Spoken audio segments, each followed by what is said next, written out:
bienvenue dans les podcasts de la ville loisonnaise, le podcast qui vous parle de l'actualité à Loison-sous-Lens. Aujourd'hui, dans ce podcast numéro 4, nous allons évoquer la vie culturelle à Loison-sous-Lens. Tout de suite, pour en parler, je reçois Madame Marie-Hélène Marlier, conseillère municipale en charge de la culture, Madame Sabrina Bourré, attachée au service culture, et Madame Florence Domette, programmatrice de la pièce Tchatchacar. Marie-Hélène Marlier, Sabrina Bourré, Florence Domède, bonjour. Bonjour Mathieu. Bonjour Mathieu. Bonjour Mathieu. Alors, la vie culturelle à Loison, c'est quoi ?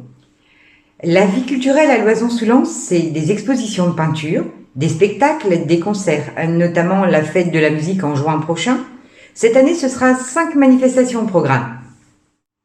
Depuis quand la municipalité organise-t-elle des pièces de théâtre ? Le théâtre a toujours plus ou moins existé à Loison-sous-Lens, mais la population est beaucoup plus présente depuis 2008, lorsque l'on a commencé à faire découvrir le théâtre patoisant. Les gens sont très friands de ça. Sous quel signe allez-vous placer cette saison culturelle ? Nous souhaitons apporter un peu de baume au cœur aux Loisonnais après cette période si particulière.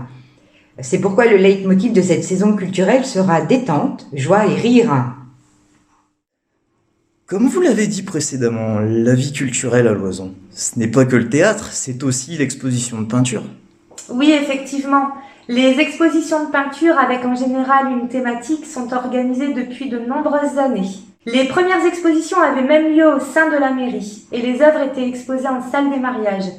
L'association des artistes indépendants de Lens et environ, notamment avec monsieur Augustignac, malheureusement décédé, ont été partenaires de la commune. Désormais, les expositions ont lieu à la salle Cuvelier durant tout un week-end. À l'ouverture de l'exposition, nous procédons à un vernissage, puis, pour clôturer ce week-end pictural, une remise de prix a lieu. Des récompenses sont remises selon les différents critères, catégorie huile, acrylique, coup de cœur de la ville et la thématique. Quelles innovations allez-vous apporter cette année dans le programme culturel ? La nouveauté, Mathieu, en octobre, ce sera le spectacle intitulé Le Cabaret des Lampions. Spectacle festif et musical, alliant danse et comédie musicale. Un spectacle tout en émotion.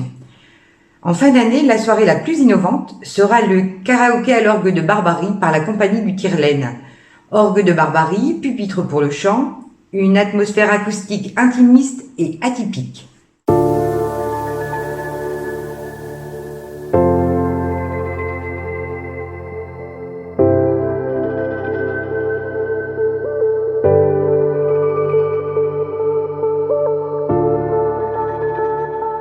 Bientôt, il y aura la pièce Tchatchacar. Pouvez-vous nous dire de quoi cela parle ? Oui, Tchatchacar, c'est un spectacle d'humour, c'est un duo. De quoi parle le spectacle ? Eh bien, Grégory doit partir dans le sud de la France.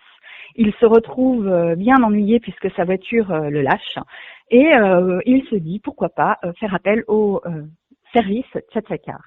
Et il va tomber sur une annonce qui lui plaît énormément, une jeune fille qui descend à Nice. Il se dit, qu'à cela ne tienne, je vais profiter de ce service, j'y vais.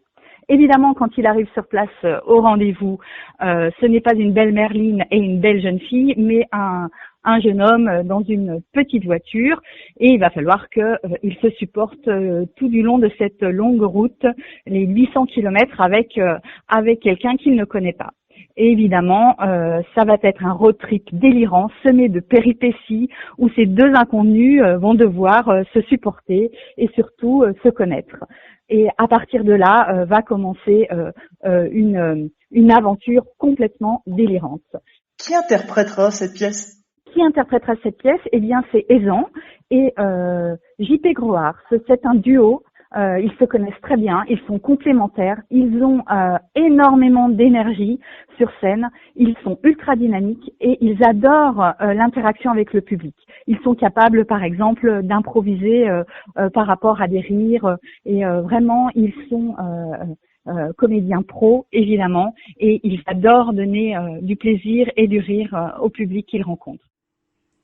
Y a-t-il encore des places disponibles et à quel tarif ?